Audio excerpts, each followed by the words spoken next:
Right, so story time. So I got the bike insured, and I rode it around the garden quite a few times, and thought, this is fine. Yeah, I got it all, got the brakes all cleaned up, got it all going round, got it warmed up, got it out to the path, got it to the end of the path, and just as I hit the pavement, it died. It's never started again. Not started once since, and I have no bloody idea why. I've tried everything, and it has spark. It has fuel spraying out the injector. The air's flowing in, the air's flowing out. It had compression, not a lot, but it's the same as it was when it started. There was no physical reason why this darn thing would not start. I tried literally everything, to the point that now I'm at this. So, yeah, I stripped it all completely down, got it down to a bare head, and these were all coked up really bad, but not enough to say that's why it wasn't starting. I mean, I got to the point now that it's all cleaned up. The bores are all perfect, nice and smooth. There was nothing wrong in the cylinder head. The valves are all seated perfectly. They're not bent. There was no reason why that this thing would just literally, from bumping down a curb, would not start. Bear in mind, I bumped it up a few steps to get it out there, and it rode all the way down the path, and then it just kaputskis. There is no logical explanation to that. So I gave up. I stripped it down, and I'm going to put it all back together. I've got fresh gaskets.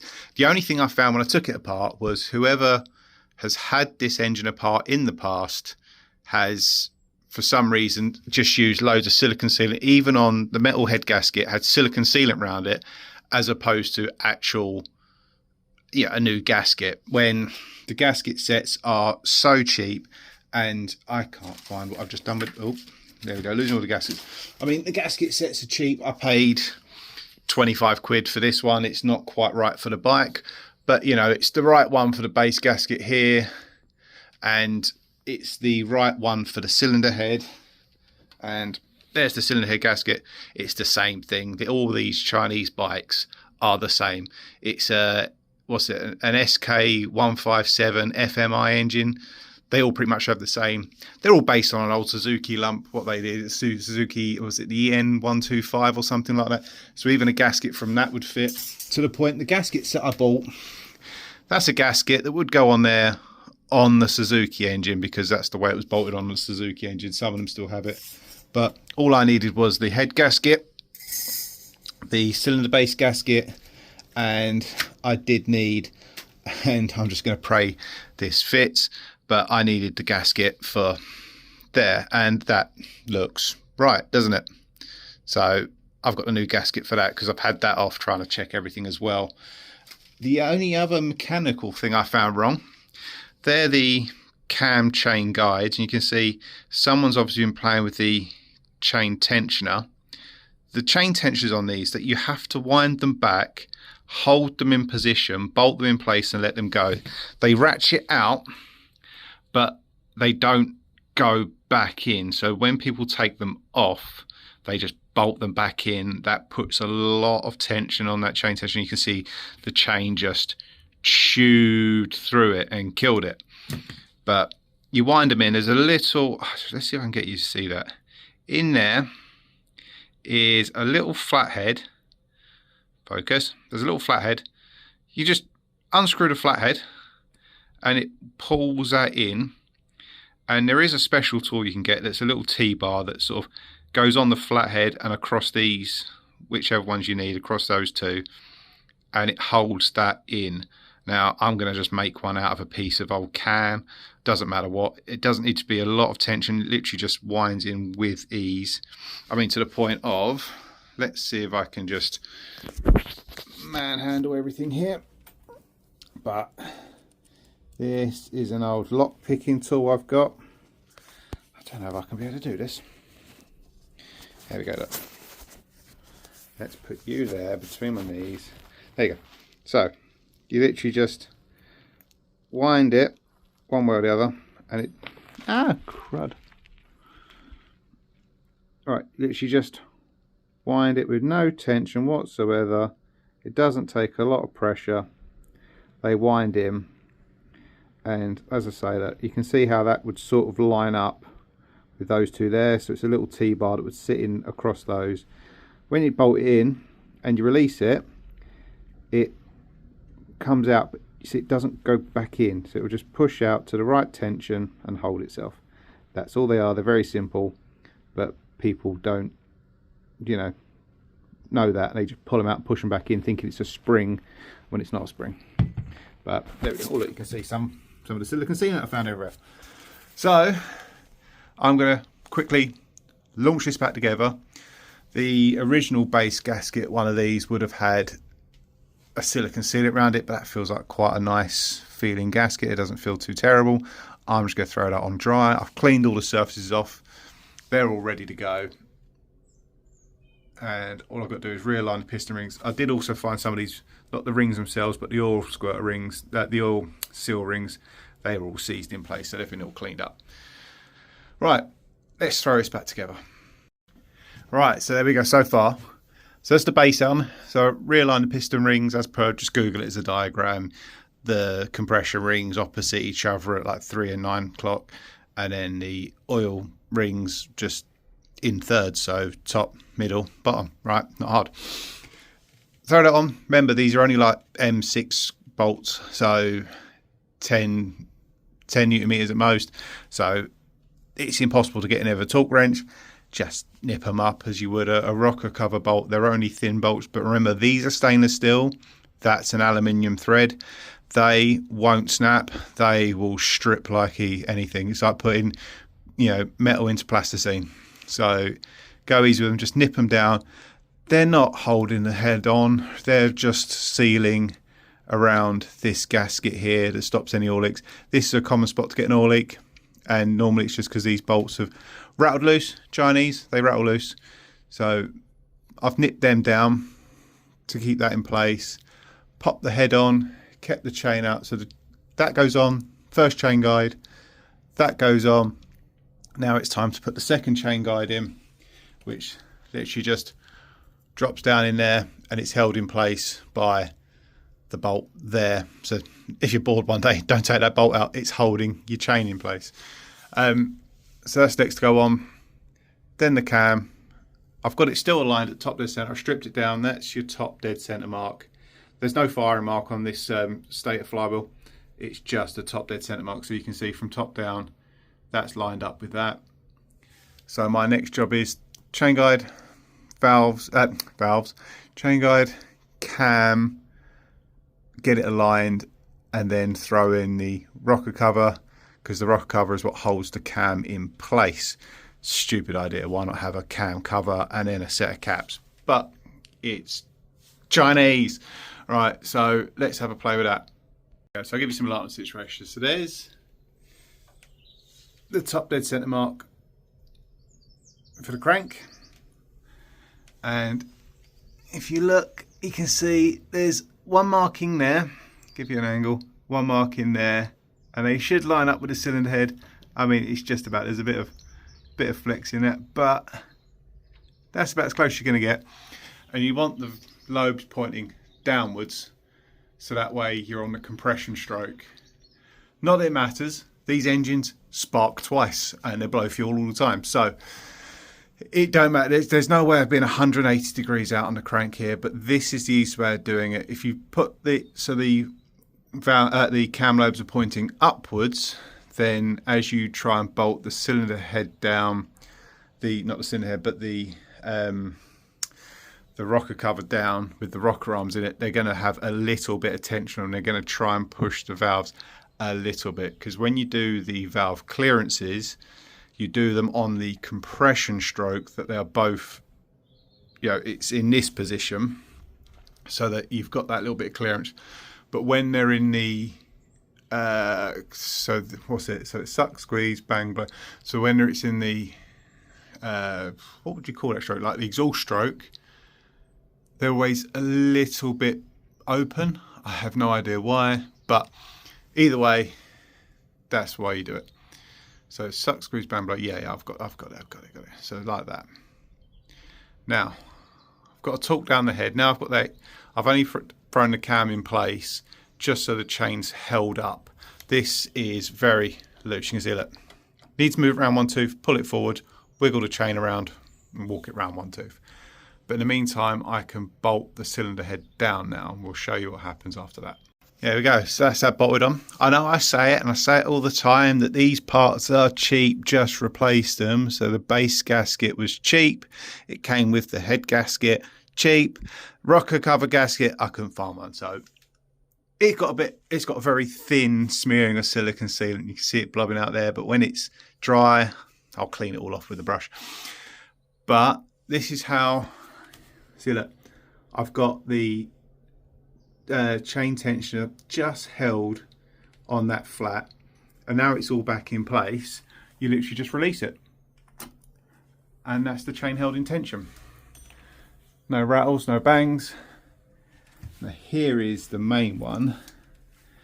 Does she turn over? Does she want to go round? Let's see. One revolution. And will it make two without making? I'm just going very careful, being sure. There we go. So there was no clashing. You don't want, last thing you want to do is bolt this all together and then just fire it on a starter motor and bend every valve. Right, you just want to turn it over by hand twice, back to that compression stroke, so I can reset the valve clearances, because everything's changed here now. So I need to reset the valve clearances and go from there. Right, back in a bit. Right, there we have it. So she's back together. So I've done the valve adjustment, put the temperature sensor back on, bolted everything back together, and put the tank on. She has fuel, she has spark, she has everything she needs, and she still don't fire. I have no idea why. I can't get to the bottom of this one. Everything's working, all the electrical's working, so it has spark. You take the injector out, hold it in the fresh air, and you get a cloud of fuel all over the workshop. So it's definitely not the injector. It's not the timing, because I've just had that all apart and put the time back in perfectly. The compression's good still. It's the same as it was when I got it. It's the same as it is now. I mean, it was the same when it was running and riding around the garden. So it's not compression. And I can't get to the bottom of why this thing just won't start. It does a backfire type thing when you're trying, but other than that, you can't get nothing out of it. Let me show you. Let's get around this thing. Look at my tools everywhere. I'm messy. But zoom out a bit so we can see.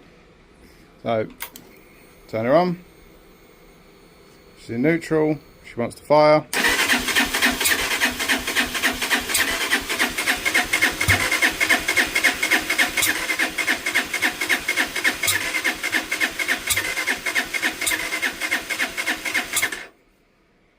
Literally, it would go like that until the battery dies. So I still have no idea why this thing's not starting. So I've got the week of work this week, so I am going to be playing with this thing and trying to find out what its problem is. I have literally no idea. I'll show you a little clip. When the spark plug's out the hole and just rests against the hole, you do get fire from the port. So it still is firing fuel down it. There is absolutely no reason this thing won't start. So if you don't see this bike again, it's because I set fire to it. But other than that, that's all I can bother today. I've got other stuff to do today. So anyway, right, so I haven't given up yet. Nearly. So we're going to start doing other things. I've tested the coils in the stator. They'll come up right. I'm assuming that's working. Still got a magnetic field to it, hasn't lost that. And obviously I've had a lot of suggestions that this has maybe come off its wood rough key and is out of alignment, but I'm not too sure on that, because when you align the top dead center, it is top dead center. But let's just for the sake of it. Now the puller tool on these, you can get them as a multi-set. It's £25, and you just get the bolt that winds in there and pulls that out. There's a guy on eBay sells just the one tool. It's a tenner. Or pop down to your local bolt supplier and pick up an M16 fine thread or M16 by 1.5 threaded bolt. That'll do the job. Bit of grease on there, I'm going to wind that in there and that's going to pop out. So let's give that a go. There we go, so just a bit of grease on the threads and all over the bolt. Just because if you don't grease this up, this is going to rip the threads out as it goes in. But it's just a case of wind that all the way in and find something to go over the top of that. So there you go, 24mm. Just wind it all the way in till it stops. Now, I need both hands for this, hold on. There we go, so jerry rigged a stator puller on there so I could just hold it, but she's off. And as expected from the start, there is nothing wrong with the Woodruff key. So all that effort for nothing. So we just pull that off because I ain't doing nothing for nobody. Get off. Right. But that all looks good to me. So what's next? I think the only job I can do next is just buy a new coil. It can be the only logical explanation of what's still wrong with this thing. There's nothing else. So, right, I'll get a stator ordered. I think they're about 30 quid. So that's the next one. When that arrives, that'll be it. Right, haven't set fire to it yet, but brand new regulator because the other one was, you know, trash anyway. I don't know what it was off, but it was on there and probably working. All they do is take the 3 different coils from the stator, take them from AC current, turn it to 12 volt DC current. So you get 3 inputs from the 3 coils on the stator and a positive and negative out. For some reason this had 2 positives out. I have no idea, but it would have worked. And someone put an extra earth on it. But either way, I didn't trust it. So, brand new reg, put it on, no dice. So next up, the other thing I had trouble getting because CMPO didn't have one in stock was a new ignition coil. But went on eBay, I bought it off an eBay seller, brand new.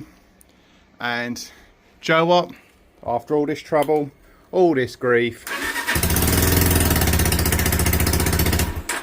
she starts on the button.